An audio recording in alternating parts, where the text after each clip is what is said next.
અમરેલીના જાફરાબાદના દરિયામાં 11 ખલાસીઓનો મામલો સામે આવ્યો હતો। 11 ખલાસીઓ ગુમ થઈ ગયા હતા। મુખ્યપ્રધાન ભૂપેન્દ્ર પટેલે આ સમગ્ર ઘટનાનો ચિતાર મેળવ્યો। મુખ્યપ્રધાને ધારાસભ્ય હીરા સોલંકી સાથે વાતચીત કરી। દરિયાની ભયાનક સ્થિતિને લઈને કોસ્ટગાર્ડ જઈ શકતા નથી। હેલિકોપ્ટર દરિયાઈ વાતાવરણમાં જઈ શકે તેવી સ્થિતિ નથી। હીરા સોલંકીએ બંદર પર માછીમારો સાથે બેઠક કરી। 500થી વધારે બોટ જાફરાબાદ બંદર પર પહોંચી। हाल अमरेलीना राजुला, जाफराबाद और ग्राम्य विस्तार में धोधमार वरसादनो माहोल है। तेवामां दरियामां पण भारे तोफाननी स्थिति है, जेना कारणे अत्यार सुधीमां 3 बोट डूबी चूकी है। गई काले जाफराबादनी देवकी बोट 10 खलासी साथे आवती हती त्यारे डूबी, त्यारे अन्य बोट द्वारा 7 खलासीओनुं रेस्क्यू पण करवामां आव्युं। जो कि हजी 3 लोको लापता है। आम अत्यार सुधी 3 बोट डूबी जवानी घटना बनी है। हाल जाफराबाद बंदरथी मध्य दरियामां भारे तोफानथी स्थिति वधारे गंभीर है।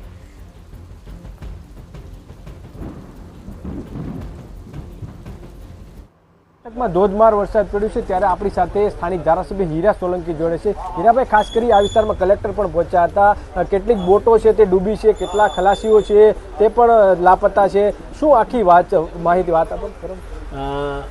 કાલે બપોરથી જ દરિયાના અંદર જે ખલાસીઓ હતા અને દરિયાના અંદર એવા મોજા અને એવું વાતાવરણ નિર્માણ થયું કે જેના કારણે અચાનક જ આટલા મોટા મોટા મોજા આવવાના કારણે આખી બોટને બોટ આખી ઊંધી કરી કાઢી અને એવી ઊંધી થવાના કારણે કેટલાય અમારા વિસ્તારના જાફરાબાદ તાલુકાના મચ્છીમારો ભાઈઓ છે એ લાપતા છે।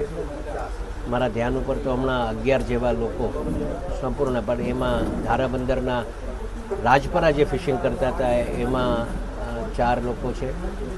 અમારા 7 લોકો અમારા શિયાળ બેટના 3 છે અને જાફરાબાદ સિટીના 4, એવા 11 લોકો લાપતા હમણાં બતાવી રહ્યા છે। 4 બોટ, આમ તો હમણાં જ એક નવા બંદરની હમણાં એક બોટ તૂટી ગઈ છે ને એ લોકોને પણ રેસ્ક્યુ કરી લીધા છે, એટલે એ બોટના લોકોને પણ અહીંયા લઈને આવી રહ્યા છે। ત્યારે ખૂબ દયાજનક સ્થિતિ અને ભૂતકાળમાં ક્યારેય આટલી મોટી આમ સ્થિતિ થઈ નથી। ભગવાન પાસે પ્રાર્થના કરીએ કે જે લોકો લાપતા છે એ સુરક્ષિત રીતે અહીંયા લાવી શકીએ। મુખ્યમંત્રી શ્રી સાહેબ સાથે વાત થઈ છે। કલેક્ટર સાહેબ અર્લી મોર્નિંગ અહીંયા આવ્યા હતા, રાતના 3 વાગ્યા સુધી જે લોકો રેસ્ક્યુ કરીને લાવ્યા તેને હોસ્પિટલાઇઝ કર્યા। એમને હાથમાં પગમાં વાગી ગયેલું અને એ લોકોએ પણ આ જ વાત કરી કે ભાઈ અંદર સ્થિતિ એવી નિર્માણ થઈ છે જેના કારણે માંડમાં ને હમણાં પણ જે બોટો આવી રહી છે એના માટે પણ અમે કલેક્ટર સાહેબ મહારાષ્ટ્રમાં આ બધાય પર અમે ધ્યાન ઉપર મૂક્યું છે કે જે લોકોને જ્યાં અનુકૂળતા થાય ત્યાં બોટ તાત્કાલિક ત્યાં પહોંચાડે એવી સ્થિતિનું નિર્માણ થયું છે। અમે આશા રાખીએ છીએ કે ભાઈ વહેલામાં વહેલી તકે જે લોકોને રેસ્ક્યુ કરવા પડે એ રેસ્ક્યુ કરીને બહાર લાવવા માટેના અમે પ્રયત્ન કરીએ।